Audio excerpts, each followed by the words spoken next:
So we just throw it at him, right? Easy peasy.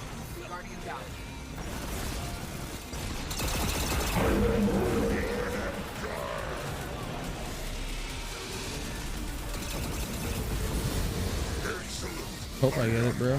Get my 2020 title right here.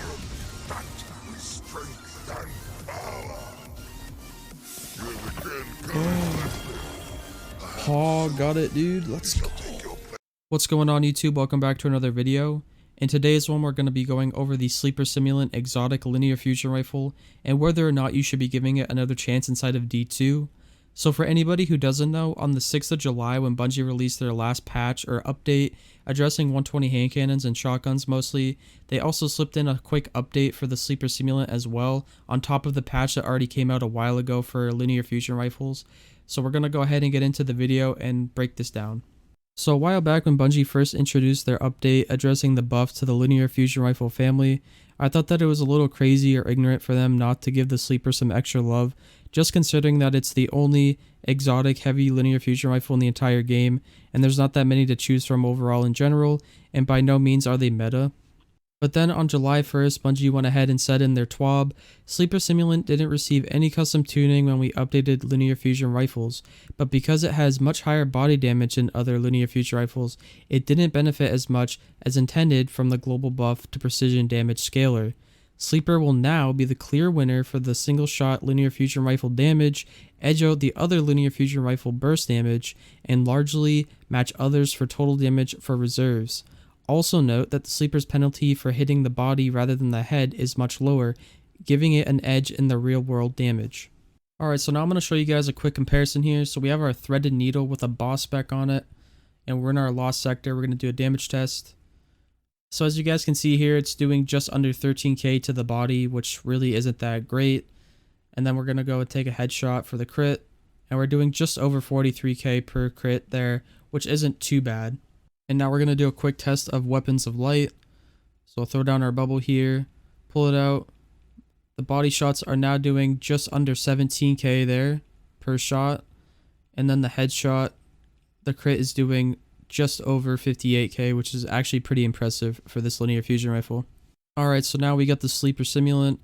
And shooting to the body, we're hitting almost 42,000 to the body. That's almost 3 times as much as the threaded needle.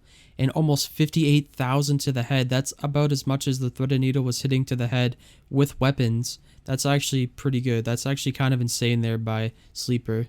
And next we have weapons of light with the Sleeper. And as you can see here, we're hitting over 56,000 to the body, which is actually kind of nuts. And over 78,000 to the head for the crit.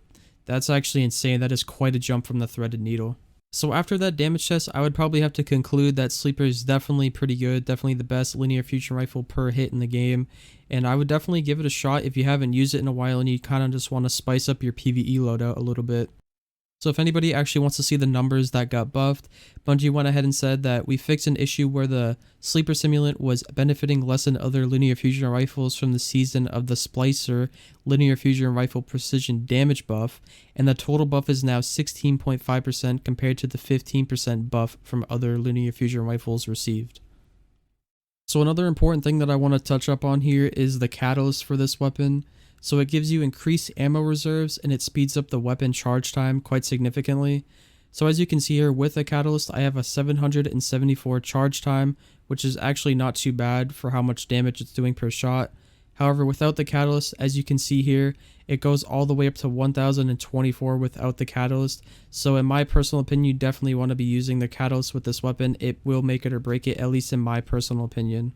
Also, if you're running double linear fusion rifle reserves on your chest piece, you can hold up to 16 shots at once with this weapon, which is actually kind of insane and will make it viable for boss damages in certain parts of the game. As well as make sure to check up on your armor mods because we now have linear fusion rifle mods, so be sure to keep an eye on that.